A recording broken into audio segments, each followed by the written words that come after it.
Hello, this is Professor Hamamoto. It is January 24, year 2023, 3 p.m. Pacific Daylight Time. Welcome, one and all. Today I'm going to be going in on one of the heroes, one of the icons of science fiction, especially contemporary science fiction.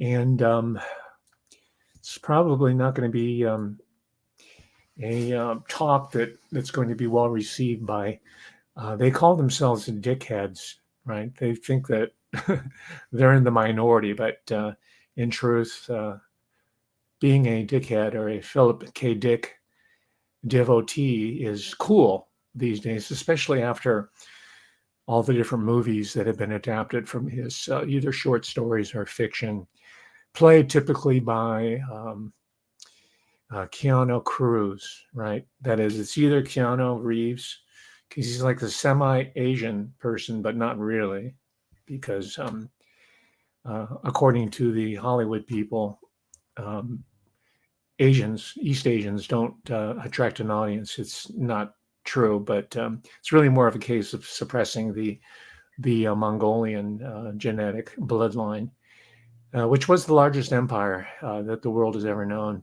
spanning from Iran all the way. They were invading Japan as well, and everywhere else in between. And also, they were threatening Central Europe. In fact, you've heard the phrase yellow peril.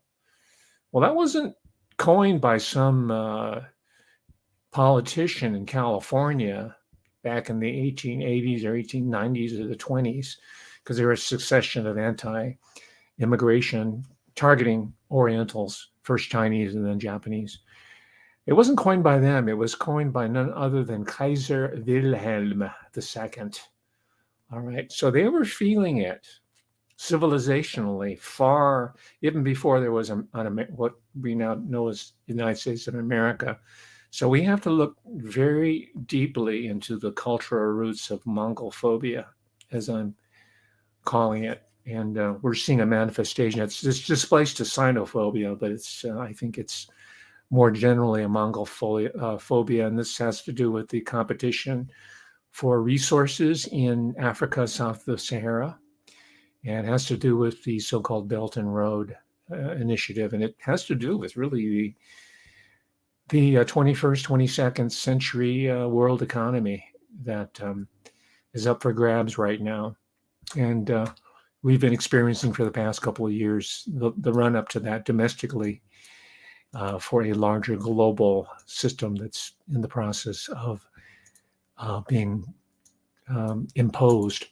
And my argument here is that Philip Dick, a lot of his material there seems prophetic. I'd even say that, but not really, because quantum theory was already floating around for about 30 years by the time Philip Dick started using them as quantum theory, that is, or quantum mechanics, started putting them in his science fiction. And that's a common technique in the formula, the SF formula. It is a formula, and the formula was created by, again, we're going back to Central Europe, by a Central European immigrant to the U.S. by the name of Hugo Gernsback.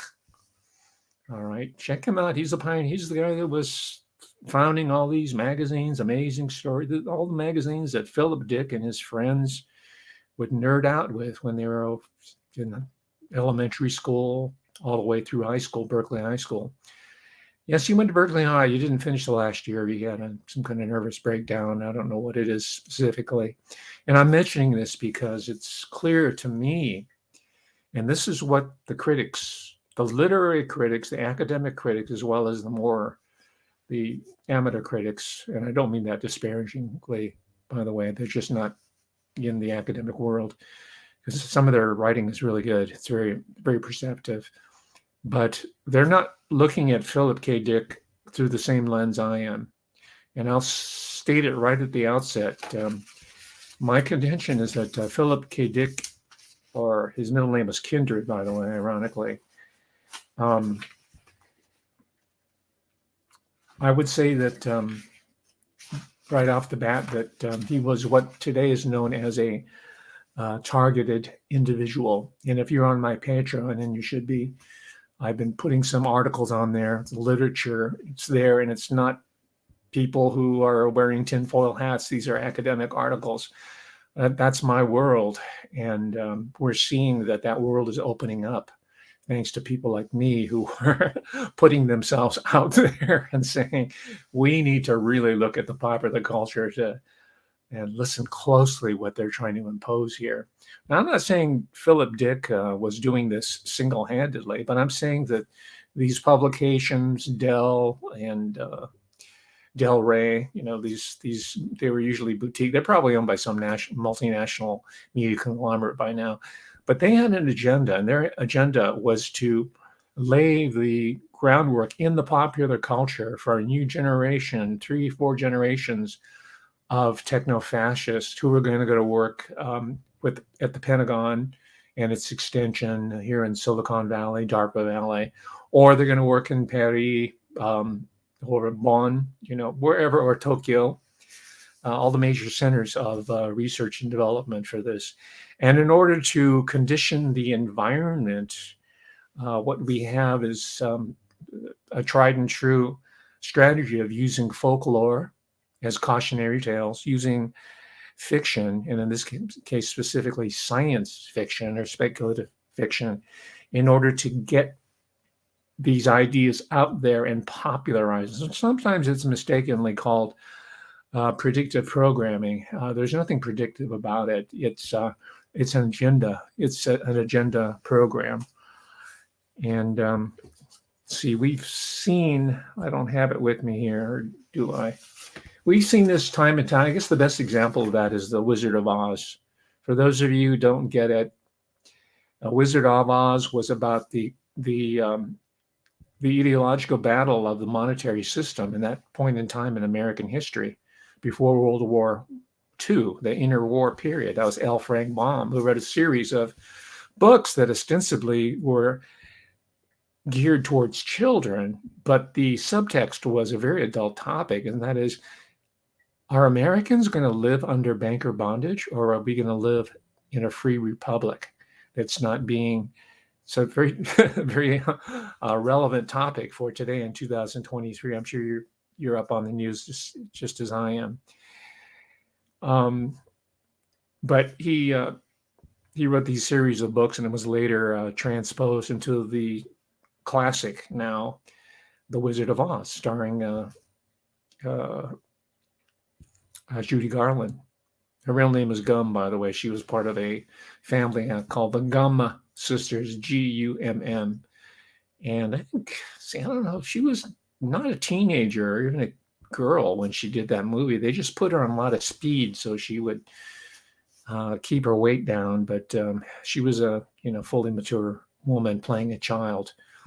And that seems to be a running theme in a lot of this fiction, science fiction. Okay, here it is. I found it. The Wizard of Oz. You can get this really cheap. They're like $5 or $6 on Amazon. You should get your own personal copy. And some of these have commentary on it. Some of them don't. But it's worth watching again. To the yellow brick road is gold. It's the gold standard. The ruby slippers originally, which is in the Smithsonian Institution, by the way, on display. The ruby slippers in the books were silver slippers. So they were gold bugs and silverites, right, at the time. And of course, you know who won. It's the fiat currency people, the bankers, the Jekyll Island crowd, which I've done a talk on this. And I'll see how it all kind of fits together right here. So Philip Dick was brought in. And I'm not saying he was aware of it. He was a struggling writer most all his life, except towards the end when he started getting a lot of critical acclaim, a lot of royalties from the renewed interest in his books, stimulated by movies. I don't know what he was getting so far. It'd be interesting to find out what type of royalties he was getting for, Blade Runner or some of these other films starring Keanu Cruz, right? Minority Report is one that was a short story originally. So how do I come to my sensitive conclusion? Because it's subject to revision.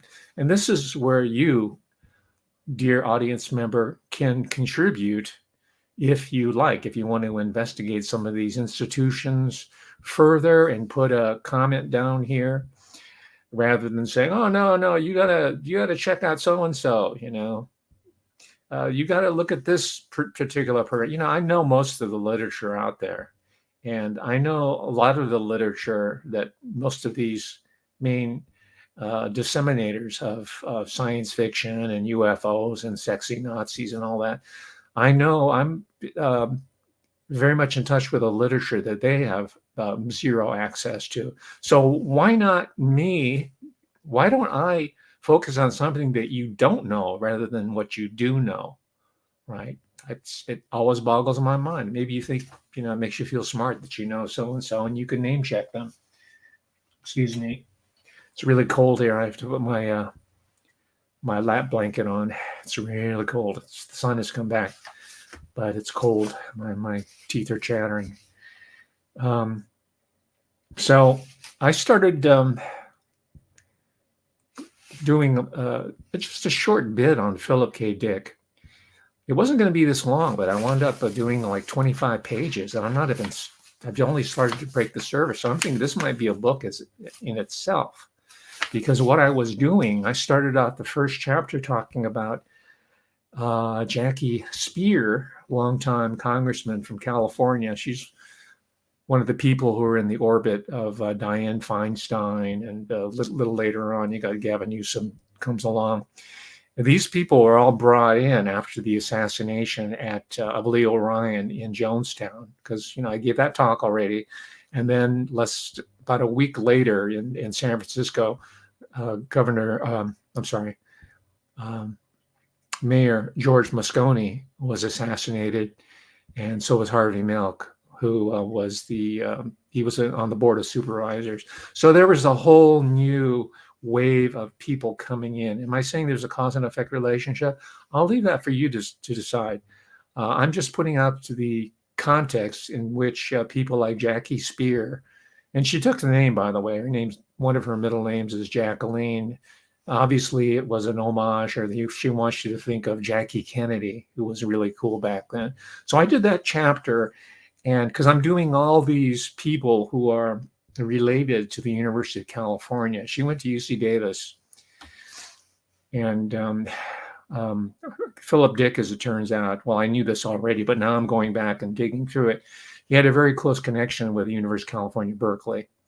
And I think that he went to a lot of talks, which typically are free, by the way. They're free to the public. Most people don't know this. But you can go there and hear some of the greatest minds of whatever decade you're talking about. I'm sure he got to hear a lot of eminent physicists at Berkeley, which is one of the top centers of that, with all the honor roll or the infamy roll of people who were involved with the Manhattan Project, right? So he got that. Plus, he was an ardent user of the university library. If you want to be a researcher, get yourself a university library card. They're available to the general public. You're not going to get access to everything, and you're not. You might have like a week or two to keep it out. Myself, I can keep the book out as long as I want, unless someone recalls it. Then I have to bring it back. But so that's how those are one of the benefits, a good one that I've been able to enjoy for my entire career and post-career as well. And I know the journals, I know how to access those articles, I know how to read them, I know how to interpret them. And I'm bringing that skill set to an examination of that certain moment in time where Philip K. Dick was making his move. When I say his move, I'm talking about the people arrayed behind him or amongst him. And I'll talk to you. There's a recent Hong Kong woman, science fiction writer, who called out all those guys who were running the science fiction mafia in the early days, including John Campbell and Robert Heinlein, for example. And Philip K. Dick, you might not observe it, but I can pick it up. He had a real boner about it, Asian people, Orientals, which is kind of ironic and purposely so because he grew up mostly in Berkeley, and there are a lot of Japanese there, Japanese Americans, that is people of American citizenship. And he was around. He would have seen them. He's old enough to have seen them being taken away into concentration camps. But I've never seen that in any sort of criticism, literary criticism. I think that was a pivotal moment in Philip. I'm going to call him a PKD, like a lot of people do. That was a pivotal moment in PKD really reassessing what the government, quote unquote, really is, what it's really about. He would have seen those people on very short notice, talking about Japanese Americans, have to close their shops, sell everything for pennies on the dollar, sell their houses or their homes, and clear out and go into the most inhospitable parts of the country, the 9, if you want to count another, there's 10 concentration camps. And by the way, that whole they call it an evacuation. There was a University of California study on it. They, like in as early as 1942, they were the social scientists, behavioral scientists were already studying the effects, the impact on mass removal of a targeted population. Well, those are my people, the Mongols, right? Who happen to be the Mongols tried to invade Japan twice, and they were repulsed twice. Right, it was like a miracle, both times. That's where the term it's trivialized. Well, let me give you a quick exposition here. Kamikaze. Kami means God. Kaze is wind. God wind. Right, but in the popular culture, in Hollywood, and in science fiction, it has a totally different connotation. But that was a divine intervention of the troops, the generals who managed to repulse the attack of the Mongols who were coming in from the Korean subcontinent across the Sea of Japan, or if you're Korean, you don't want to call it Sea of Japan, call it Sea of Korea, whatever you like. South Korea and Japan are like this. That's why I think the people who have a boner about Japan are totally wrong. The whole it's called the Korea boom that we're going through here is largely it's a Japanese creation. That includes manga, the videos, and all that. Most of the people of that business class were trained by Japanese colonial administration. They're bilingual. They were trained in Japan, not in Japan. They're trained in Japanese and Japanese culture. Same with what is now Taiwan or Formosa. So the little histories, the mini histories they're getting, which Philip Dick falls prey to, are, to put it lightly, not accurate at all. And just to show you that I'm not just being overly sensitive, here's an article. I ran out of paper before I was able to print all of it. It's a 17-page article. And it's titled, guess what? The Yellow Perils of Robert Heinlein, right? Stranger in a Strange Land. You know who he is. Even if you're not a science fiction fan, you've heard of Robert Heinlein. John Hickman. It's published. It's an academic journal. It's a European Journal of American Studies. Yes, they study America in, overseas. They study it in Japan. I'm sure they're doing a lot of popular culture study in China. And they're looking at our civilization, including the science fiction. They take it seriously. I'm not saying we don't, but we've been known to overlook homegrown talent, and other people outside of the country are the ones that say, "Oh yeah, mumblecore. That's a thing." We didn't know that. We just thought they were movies by low budget directors and writers, but just like film noir. It became a thing thanks to the cinéma français, under the occupation of Germany during World War II. They showed these films, American films, underground, and they had all those dark movies, noir, black, right? A lot of them directed, by the way, by Central European emigres. Many of them were Jews who migrated to Hollywood, right? So you see this going on and on within the popular culture. There's a whole history on this. I won't belabor that point. But anyway, this article is called "The Yellow Perils of Robert Heinlein," and I agree with most of it. I knew Heinlein had some problems early on, and I think science fiction as a genre has some problems it's only now beginning to grapple with, thanks to a writer from Hong Kong, a science fiction writer by the name of Jeanette Ng. It's spelled N-G. And she won a major, I can't remember the name, the major award in science fiction. And she didn't think she was going to win, so she didn't really have anything prepared. So she just kind of tapped out a really quick acceptance speech. And she called out John Campbell. He said, this guy's a fascist. And that really got all these people, these fanboys, it got their knickers in a twist. And they're boy, most of them are guys. It's very guy or in America. And I don't know about other parts of the world, but gaming, right? Gamergate, it's a guy thing. Science fiction, I think I'm safe by saying that. But anyway, she called him out, and it's they changed the award from the John W. Campbell Award to something less offensive. I think they should have kept it the name on there, and I think they should have not renamed the Robert Millikan building on Caltech, because that should be a visual reminder of these men of science. She blinded me with science. Yes, Miss Sakamoto. Right. Notice how there's all these Orientalisms in the pop culture. You got Gwen Stefani and the Harajuku girls, and you got them and Philip Dick, and you got Neil Stevenson, and his character's name is Hiro Johnson or something. They have a Japanese name, but I'm telling those people who are on the Japan wave that you're behind the curve. It's the Hallyu, it's the Korean boom. So the next time you want to appropriate some character from Asia, because we know that Asia has been on the move for the last 50 years. Can you imagine South Korea was once a impoverished country? It was impoverished because the United States ran it. And but then they were brought into the New World Order, and now they've got, Psy, Gunyum style, and you've got all these fancy ladies and guys who, a lot of them live in the U.S. They have a transnational existence. They occupy expensive homes in LA, San Francisco, New York, right? Whatever area is cool. And I'm going to be talking about it on Thursday. That's why I'm kind of previewing it here. So Dick was right about that.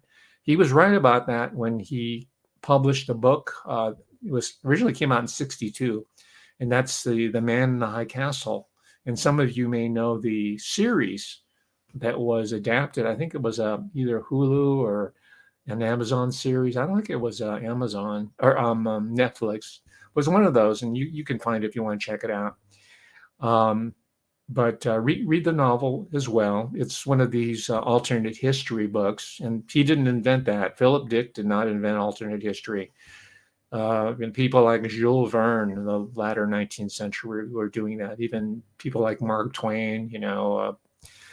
It's a literary conceit that has a lot of precedence there. I'm not taking anything away from PKD, but he didn't invent all this. He didn't invent quantum mechanics. He just used it in his fiction. But there was always what some critics called a Californian ideology that was attached to his book. In fact, there's two authors, Richard Barbook and Andy Cameron. The article is titled "The Californian Ideology," and it's published in an academic journal, Science as Culture. By the way, there's a lot of money going into the what they call the digital humanities, because they know that the people in the English department, comparative literature and maybe history, they feel like they're getting short shrift because all the money and resources are going to tech. Right. So they're bringing them in. They're getting these people who are alienated, who grew up with Philip K. Dick and all the other movies, and they're handing out money so that they can valorize or promote certain figures like PK. There's a minor PKD industry. And by the way, even the Library of America, I have several volumes. It's a good series. I'm not criticizing it, but they released in 2009, I believe. I have a copy of it. I can't find it. It's somewhere around 2009. They published a 3-volume set of Philip K. Dick, the early novels, the latter novels, short stories, 3 volumes. Doesn't encompass everything. He was very prolific, as you know, but it's there. So the literary establishment has accepted PKD. It's not really trendy anymore. You say, oh yeah, he's a major artist, and if only people really recognize his genius. Well, people started recognizing it back in the mid '70s, and that's when I first was, if I may interject my own encounter with Philip K. Dick. I didn't know who he was until I read about him in Rolling Stone newspaper. This is before it was a magazine. And this is before it became a globalist New World Order rag. This is when Jan Wenner was still editing it, but I think it was in '76. There was a long feature article. I think it was the cover article on Philip K. Dick, and it's still cited to this very day. And that got me interested in him. So I said, and this is before Amazon and the internet and all this. So I had to go to the bookstores and order them. And there was no scholarship on it, definitely, because he was a new phenomenon so far as academics were concerned. But that was in '76. So that's quite a while ago. Now he's establishment. So that's when I first got clued into him. I started reading him. I'm not saying I'm a big fan of his. I think his writing was stylistically inept because he wrote very fast, which allows the subconscious, I think, to really tap in. He can really zen out, if I can use that phrase, when he's writing this material. But he didn't really pay much attention to the stylistic niceties. And critics themselves have pointed that out, but I'm not going to quibble on that. The ideas and the impact that he's had on American society and culture, and I would say even the Pentagon and NATO and DARPA Valley or Pentagon Valley, Silicon Valley, I think his contribution has been incredibly influential on this techno-fascist subsystem. But we're not going to be able to get anywhere in trying to correct the takeover of the technocracy, as some call it, or the New World Order, more generically it's called, unless we reckon honestly with figures like PKD. All right. And that's what I'm trying to do here. So if you still want to hate me after I go through this talk, be my guest. It doesn't really bother me. I'm going to publish this as either part of a larger book, or I may just do a whole small volume on PKD himself. Because as I'm reading, I'm just finding more and more connectivities, which I like. I mean, I don't like to go through material to confirm what I already know. I like to go through material so I can learn something new and I can add to the conversation here. And let me just share with you some of the discoveries here. And by the way, I relied heavily. It was fortuitous. This book was just kind of floating around in my pile of books. But I said, I'm going to look at this because I read it a number of years ago, taking all kinds of notes here. I started reading it again, and this is by one of his 5 wives, Tessa Dick, who passed away not that long ago. And I just kept coming back to it because of certain statements he made without really following up on them. That's where I come in.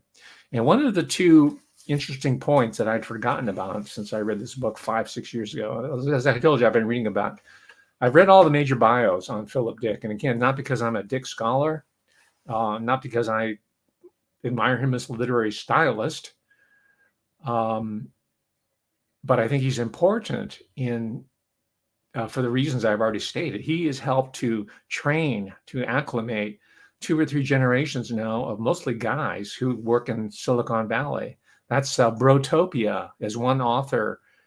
That's the title of her book. It's called Brotopia. She's a journalist with the Bloomberg, it's media, but she wrote this. I think this is her first book, and I think she does a really good job in kind of breaking down from the inside out how women are treated in the boys' club, the Brotopia, like Utopia, Brotopia of Silicon Valley. And when Dick was writing, Silicon Valley was in its infancy. It had already been workshopped. It was already being implemented. Stanford University was doing this in the mid 30s, before the World War II, right? The interwar period. This is another discovery of mine. I'm sure some people know about it, but I think they were brothers. They were named Varian, Varin. They developed this technique, and the Soviets, by the way, then Soviets, today Russian, claimed that they invented it. Of course, they used to do that a lot during the Cold War. We invented television. Maybe they did, but the point is that there's these brothers, or maybe it's the father and son team Varian, who were at Stanford and published a landmark article in 1937 on their discovery, the klystron. And this is a cathode ray.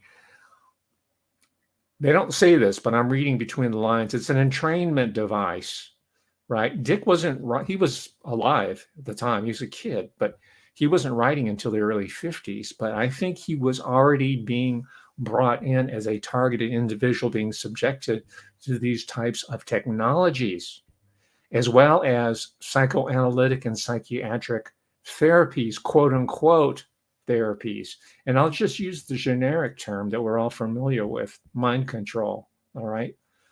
It's a it's a really broad topic, as you know, but I'm not going to go into how inadequate it is as a descriptor.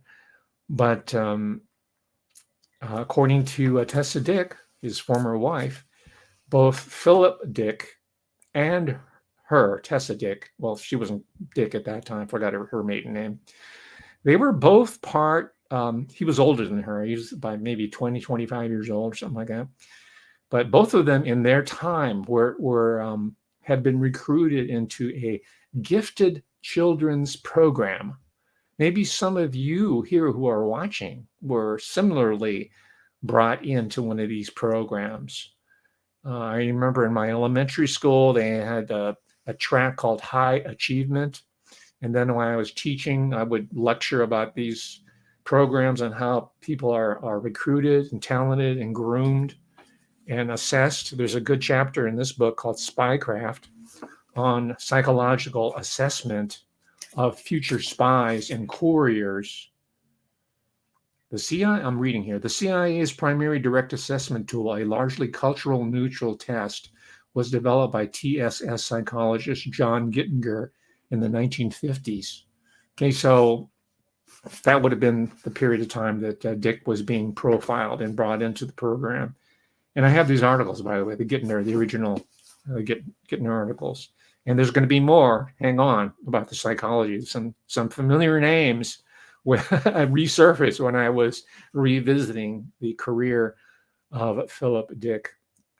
Now, I'll just tell you right now, one of them is, it's a book by Alston Chase. It's called Harvard and the Unabomber, right? And that's about Ted Kaczynski's induction in one of those gifted programs. He got into Harvard when he was 16 years old.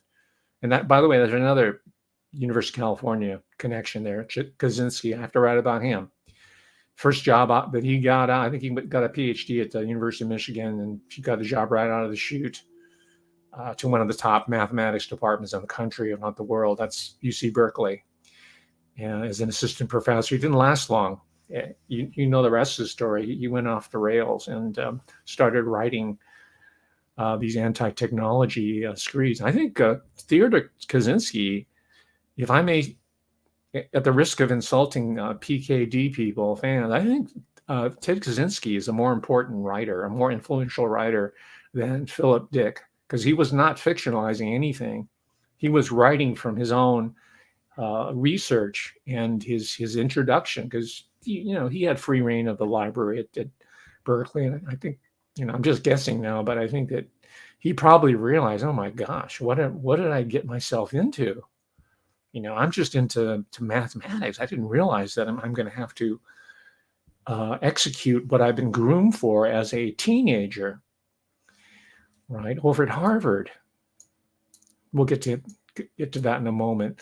I don't know if Philip Dick ever encountered Theodore Kaczynski. He's still in prison, by the way, and he's written 3 volumes, I think, at least 3 volumes. They're really excellent social theory, if you want to call it that.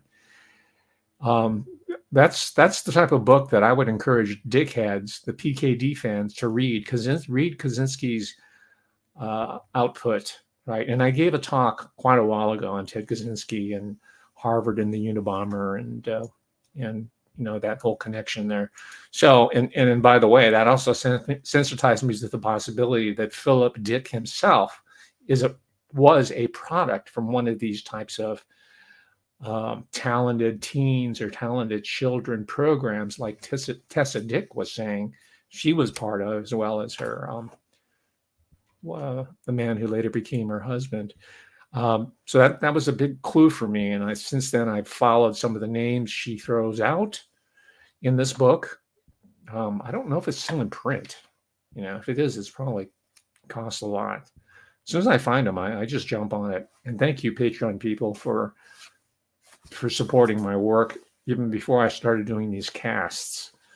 Right, this type of literature has legs. It's foundational, and it's coming to use even in 2023. So in addition to being part of this gifted minor or gifted children program, she was also stating, and this is also from a book by another one of Dick's wives. Remember, he's married 5 times. The first one, and no one knows, it was a short time, so maybe that doesn't count, but at least 4 women are out there, and 2 of them wrote books. One was, her name was Anne Dick, and she also wrote that he was sexually abused as a child. And if we take it back a number of decades now, that was not really acceptable to broach that type of criminality that was being visited upon children, not just children, but adults, women, whoever were targeted by these predators. But and I feel I don't have any evidence, and this is where you might come in if you're interested in researching this further, but I'm fairly certain that he was indeed the victim of a homosexual rape. And I think it was ongoing, and it really messed with his mind. And he was doing it all the way up from childhood through about age 18. Then he had like I told you, he had a relapse. He had a break. Sorry for not being technical. It could be a psychotic break. I don't really know. It doesn't matter. But not for this purpose here. Because psychiatry and psychology is part of the problem as far as I'm concerned. But he had a break at age 18, and then he started visiting some psychotherapists in San Francisco. And by the way, this is a discovery that I'm very proud of. I wasn't the first one to discover it. I'm the person who found the article that states that A.L. Kroeber had a therapeutic practice in San Francisco around the same time that PKD was coming up as a teenager, right? And that's one thing I need to find out. Was there any ever contact with A.L. Kroeber and Philip K. Dick when he was a teenager or even a child, or maybe even in young adulthood, right? If you don't recognize the name A.L. Kroeber, he was the eminent anthropologist at the University of California, Berkeley. And I thought he was just straight up anthropology. Some of you might have read Ishi, The Last of His Tribe. You read it in junior high school or high school or something like that. But he was doing a lot of other anthropological field work. But I had not known that he was a psychotherapist as well. It didn't last long because he had to pay more attention to his academic work at Berkeley. And so he closed up shop. But what I found out and he was an immigrant. And again, another one of these Central European emigres that got into academia, right? We hear about incessantly, Paperclip, Operation Paperclip. And it's just become a lot of noise in the background. And it obscures the fact that there are specifics here that not have been addressed. And Kroeber was just part of a number, as it turns out. I have the article on it. I'm not going to give you that reference. You're going to have to do some of your own work, okay? Because someone's going to bite my work. They're going to criticize me, but they're going to bite my work and steal. This is how it's done in academia, by the way. That's why they hate me, because I was coming up with really interesting connectivities, as I've already referred to it.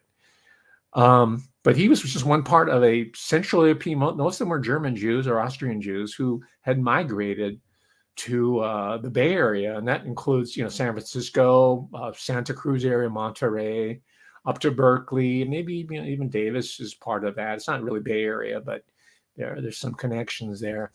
And there's this article had names all these incredible leading lights in what later became humanistic psychology. Right? People like Milton Erickson, and by the way, most of these guys who are revered by the psychoanalytic practitioners, the MFCC people, they were total shits. They were terrible to their wives. They were terrible to their children. They were egomaniacs, and they were full of themselves. They were like the new priesthood without God. And they came in large numbers. This is part of it. They weren't paperclip, right? Paperclip, all right, it's okay. You can name check, Werner von Braun all you like, but I hope to add A.L. Kroeber to the list. There's eminent anthropology. What do anthropologists do, by the way? He's a cultural anthropologist. They do cultural forensics. That's why my channel is called Cultural Forensics. But they do it, and I'm generalizing here because there are some anthropologists even now who are, David Price is one of them, who don't use anthropology in an exploitative fashion. At least they try not to. And same with some behavioral scientists, they're critics of it, right? And I've mentioned some of these people before. Jeffrey Musafiev Masson became an anti-therapeutic person, even though he was about ready to accept the mantle of Freud's main disciple in America. And he was going to get the mantle directly from Anna Freud, who was the daughter of Sigmund Freud. And by the way, she was a specialist in child psychology.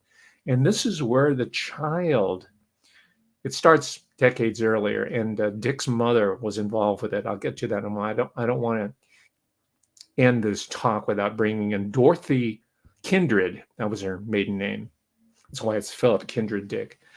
We'll talk about her before we end up here.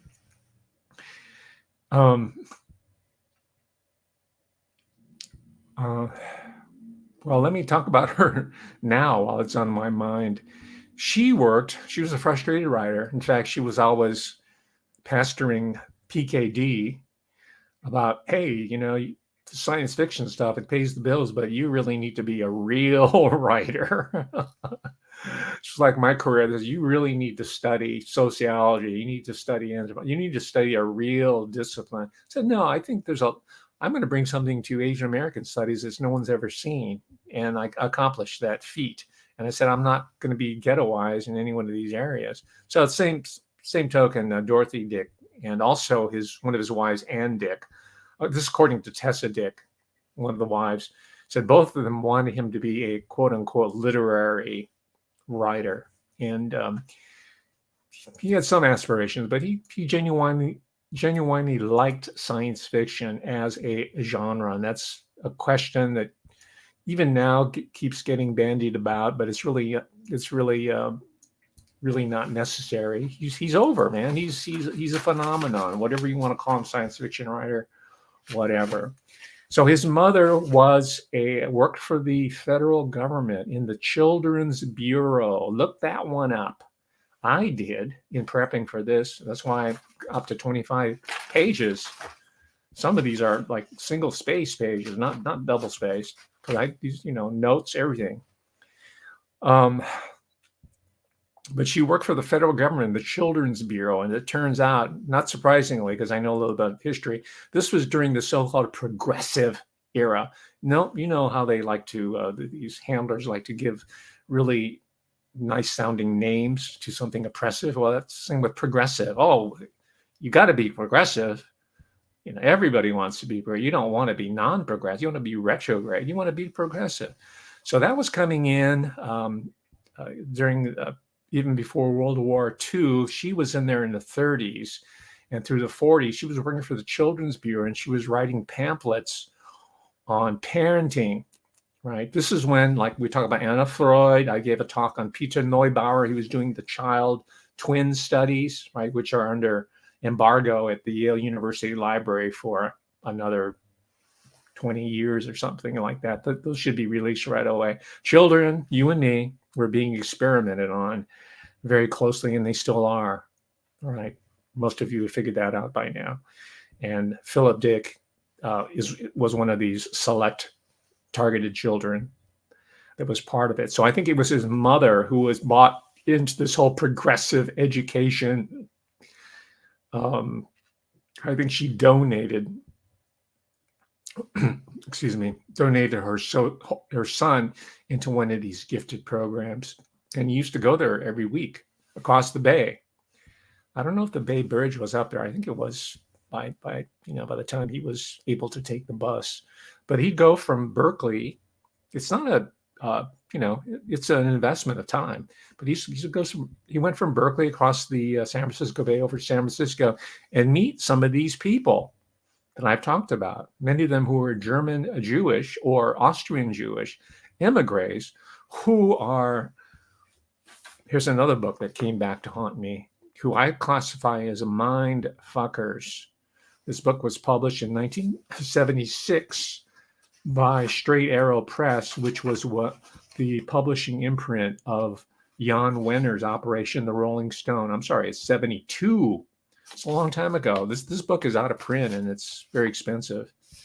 I bought it when it first came out. I got this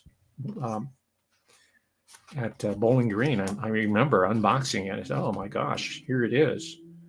And so these guys are the mindfuckers, the psychiatrists, the psychologists, and now, as we know, the pharmaceutical combines. And I'm mentioning this because Dick, even now, PKD now is glamorized, romanticized as a seer, right? SEER, for all these hallucinogens and drugs. He only took LSD twice. They were both bad experiences. And he said, I'm not doing this.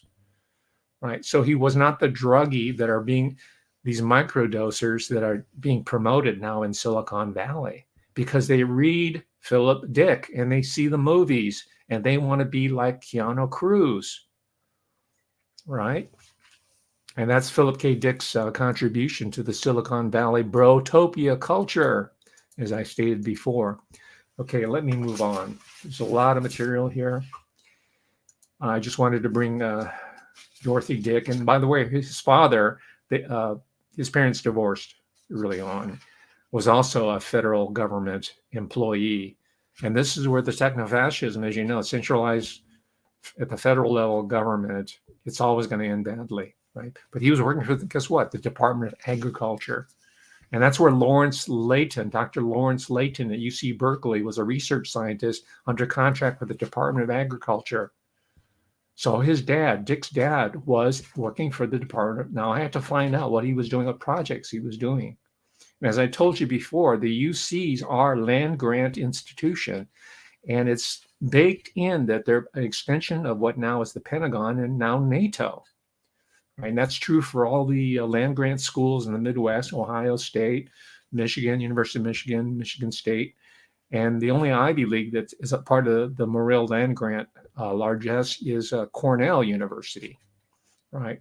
And I've stated this many, many times. That's where the action is, not your boutiques, like Yale, or even I think Stanford is private. It's not a land grant school, but it's the UCs, for example, that were very much involved with these types of programs. And Layton, of course, was, I think, the handler for the Jonestown experiment, the agricultural experiment where 934 people were murdered. Still the the best example of mass atrocity in American history. And you can check back on the playlist to see the talk I've given on that.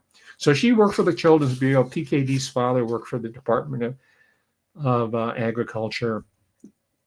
I go into his religious background. He was, according to him himself, I tend to go to Dick, and he wrote a lot of autobiographical information. He did a lot of interviews, especially in the later years, so I have a lot to work with. But he says that he was raised as a Quaker, and he later converted to Episcopalianism, and he remained a Christian though all the way through. And that might have been his salvation, because a lot of these individuals who write science fiction, speculative fiction, a lot of them come from that lineage of Aleister Crowley, right? Crowleyism or Blavatskyism. Dick did not, from what I can tell, was not part of that milieu. Maybe I'm wrong, but I think that helped him. It spared him from complete demonic possession. Right. Another name that probably crossed paths with Philip Dick, because he was a Berkeley resident. He moved to Orange County and San Rafael, which is the northern part of, I think it's the county seat of Marin County, which is Spookville too, by the way. I gave a talk on Montgomery McFate, and she was in that whole milieu too. A lot of spooks there, and she works for the military now. She's a mind fucker. She's an anthropologist, right? She's doing these human terrain type studies. In Marin County, you saw my talk on Robin McLaurin Williams, right? The Marin County connection is very strong there. So it is with the case of Philip K. Dick. But anyway, one of the people in the sociology website, a guy named Richard Offshee, who, and this is from his website directly, one of his chief area of expertise is, I'm reading the phrase, is coercive social control. Yeah, that's what the sociologists were doing. At least Offshee was. And he was one of those consultants for the false memory people, right? Say, oh, the demonic ritual abuse is not happening. It's a false memory. There's people who I've talked about who are still doing that kind of testimony. They're making good money as professional expert witnesses, right? Okay, this is something that the Dick critics, either the amateur ones or the academic ones, don't get. I'm going to read here verbatim. I'm proud of this paragraph.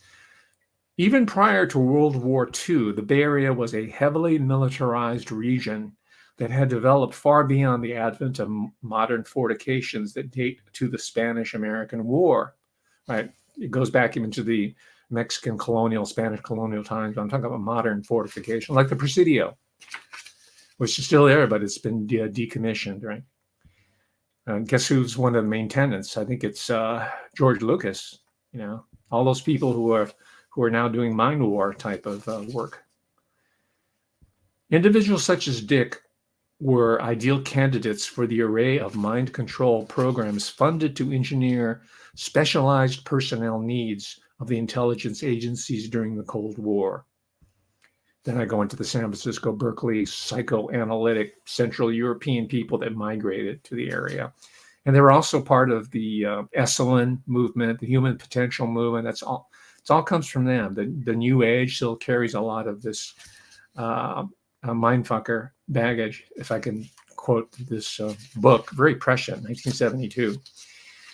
In a series of related volumes that commenced with an in-depth investigation into the mass murder spree and killing death of attorney Myron May in 2014, Renee Pittman devotes an entire opening chapter to the development of electromagnetic and microwave weapons. I already talked about the Varians, who published that paper in 1937 of the Klystron. Right. So we know that the technology was there, and later it was that was integrated into what we know as HARP. Some of you might be more aware or schooled in that Dr. Nick Begich has done a lot of the work in HARP, right? And but a lot of the technology came out of Stanford from these people, and that's in the Bay Area. I don't know if it was used, these technologies were used in mind control experiments, but I wouldn't be surprised. That's something that I'm looking for. Such cloaked technology might well have been behind the quote-unquote paranoia that afflicted Philip K. Dick, according to his fans, literary critics, and biographers alike.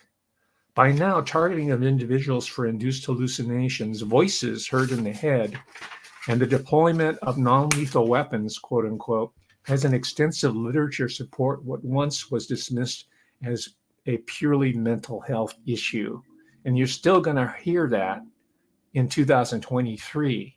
You say, "Oh, you have you're paranoid," just like the director, the illegitimate director of my department, Stan Su, said in a meeting. And he said that I was paranoid, and they were always trying to get me into the mental health system so they can, I don't know, gaslight me. They can tag me. And I refused to do it. There was a Latina woman who had a lucrative psychotherapeutic practice in San Francisco, and she also had an academic role. She didn't really do anything that I could tell of, but I figured out, what her function was. Her charge was to bring Latinas into the mental health industry, especially Latinas who are second generation. The parents are immigrants, and bring them into that and use them into this system here. Well, that was Stan Su, and she was good buddies with Stan Su and all these other characters. All right. I'm not going to go through the Man in the High Castle, except to say that in listening to the audiobook, it's available on Tubi, by the way, and I've read the book as well, is Dick PKD was really obsessed by race. Just like Campbell, John W. Campbell, and Asimov to a certain extent, and all the greats, the early greats, he was obsessed, and I think he was following suit. I don't think he could be lumped in with a Campbell or a Heinlein. I think his expansive knowledge to non-Western thought, Buddhism, for example, or I Ching he famously used I Ching to structure the book, Man in the High Castle. Some people will dispute that, but the I Ching, I-C-H-I, in the Book of Changes is mentioned time and time again in the Man in the High Castle. But that was more or less part of the hippie 62. That's when I was reading I Ching, the Wilhelm Baines version, which had I think it was an introductory essay by none other than Carl Jung. He was into I Ching. And by the way, another big author at the time, German, was Hermann Hesse. And he had a novel called The Glass Bead Game, which is it's structured according to this divination model. The glass bead is the name of the game. And it might have been modeled after the I Ching, but that's not an accident either, because Hermann Hesse's grandfather, one of his grandfathers, was a Orientalist. He was a specialist in looking at Buddhist and Hindu religion and thought. So a lot of that migrated transgenerationally to Hesse, and he became a huge author. He was the big one people were reading in the 60s and 70s. Dick was just kind of coming up, but he was influenced by them because he was part of that milieu. All right, that's why I'm mentioning it. Now, what's interesting is in this book, The Man in the High Castle, I never read these for plots, by the way. Plots are, plot summaries are pretty lame as far as I'm concerned. I want to understand the subtext, what's going on behind the plot. So what I found in the book is that you can tell that Dick was familiar with the literature. I don't know where he got it. I think he got it at the Berkeley Library. I think he got the Nuremberg transcripts, right? The Nuremberg trials where they hung all the Nazis. Not all of them, but a good number of them. So he was familiar with psychological profiling because he does a section where the German leadership. Remember, if you know the premises of Man in the High Castle, World War II ends with Japan winning and controlling the western part of the United States, and Germany controlling the eastern part, right? So he's talking through his characters about this profile. And he went through all the different characters that we know, profiled them in terms of psychology. So I said, that sounds very familiar. Who was doing that? And here's where Henry Murray comes back into the story before I conclude. Henry Murray, the guy that trained Theodore Kaczynski to be this mind-controlled courier, and maybe worse, maybe he was going to be deployed as an assassin. I don't know. Read all those, Anne Jacobson books, right? She's like a day late and a dollar short. This is all known by you and me, right? Going back decades already. She's a pop-up pundit. She's got a whole team writing for her, to kind of negate the real pioneering research that was done in this area. But read that, and you'll see that that these profiles were a part of the FBI and the CIA's MO, modus operandus, right? And it was none other than Professor Henry A. Murray at Harvard who wrote a monograph profiling none other than Adolf Aloysius Hitler. And the monograph actually, is called Analysis of the Personality of Adolf Hitler, with predictions of his future behavior and suggestions for dealing with him now and after Germany's surrender. So they are already profiling him, right, Murray. And Murray also figures in like Kaczynski, and I think he was also involved with a lot of these behavioral experiments in Berkeley as well, and in Los Angeles. He was a figure of national renown.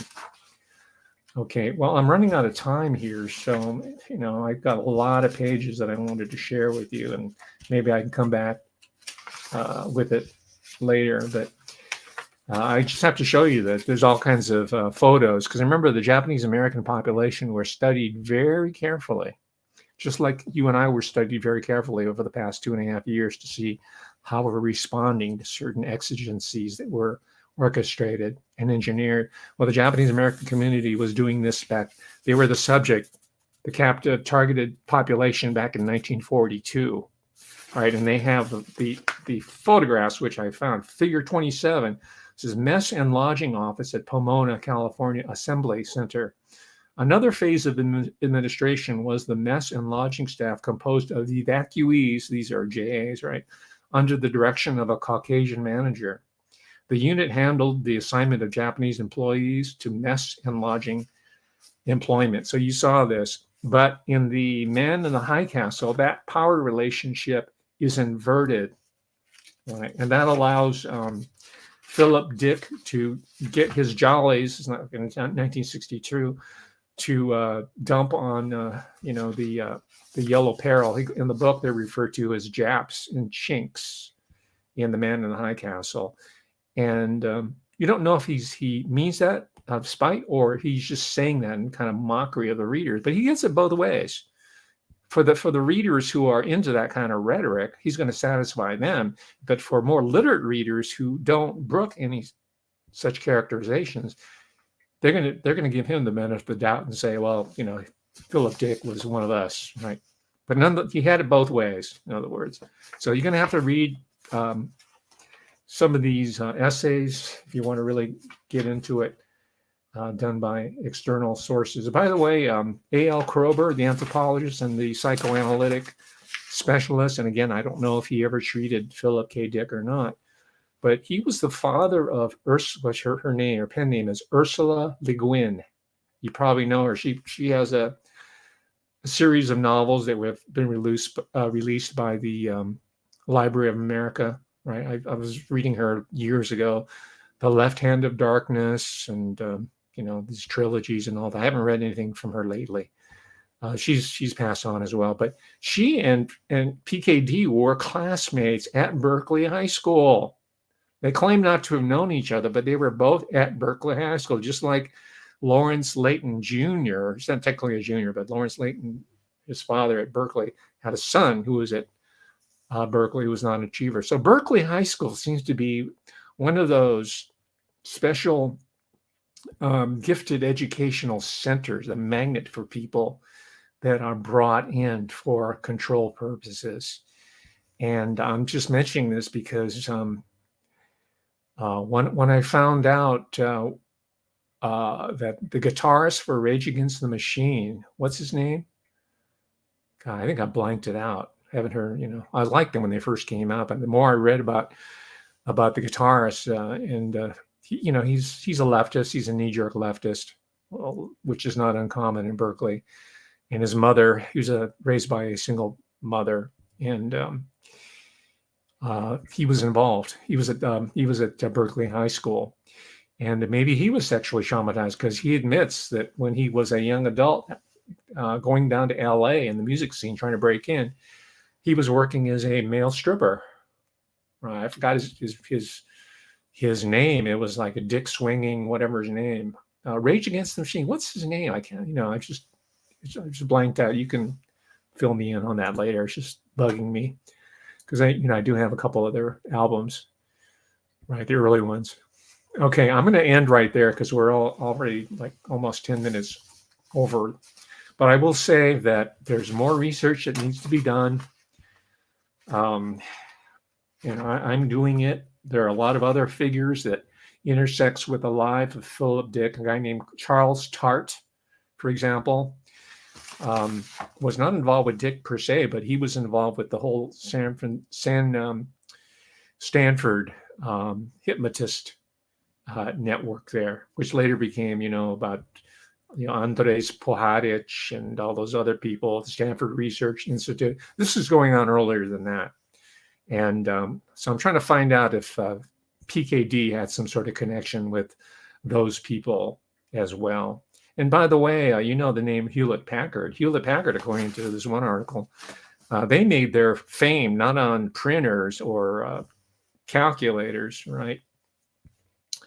Their original claim to fame was doing these tube oscillators, right? Oscillators like brainwave entrainment type technology, I think. And one of their first clients, by the way, privately, was Walt Disney, which makes sense because Disneyland is just one giant attraction. Dating myself, but Disneyland is just one giant mindfuck from the beginning. And I used to go there. I grew up in Anaheim, so I used to go there whenever people were visiting from out of town, and I had to accompany them. I hated it. I knew something was not right in Disneyland. Now we know what's taking place there. Well, I'm going to end right now, ladies and gentlemen. I'd like you to join me this coming Thursday. I have a special guest. I'm not going to announce the name here. Just, be prepared to be entertained and shocked and learn a lot that you're not getting on these other channels. You're just not getting it, right? And I've reached the 11,000 subscription level. I want to get up to 20,000 now. I want to grow. I want to escape the shadow ban and the algorithm. So don't forget to subscribe. Also subscribe to my Patreon because I have a lot of material on there that's never going to be shown here on TubeView.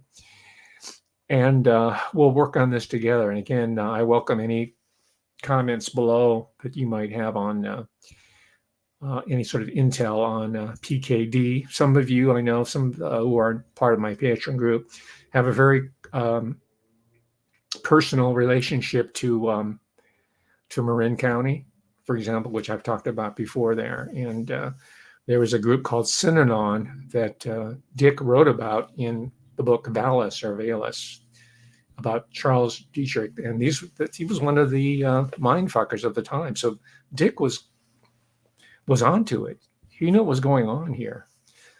And that's what his fans are not getting. They're getting the cool, quantum physics, time dilation, Philip Dick. Oh, isn't he a brilliant seer into the future? But they're not getting the social, the historical, the political substance that he was drawing on when he was doing these genre novels, science fiction.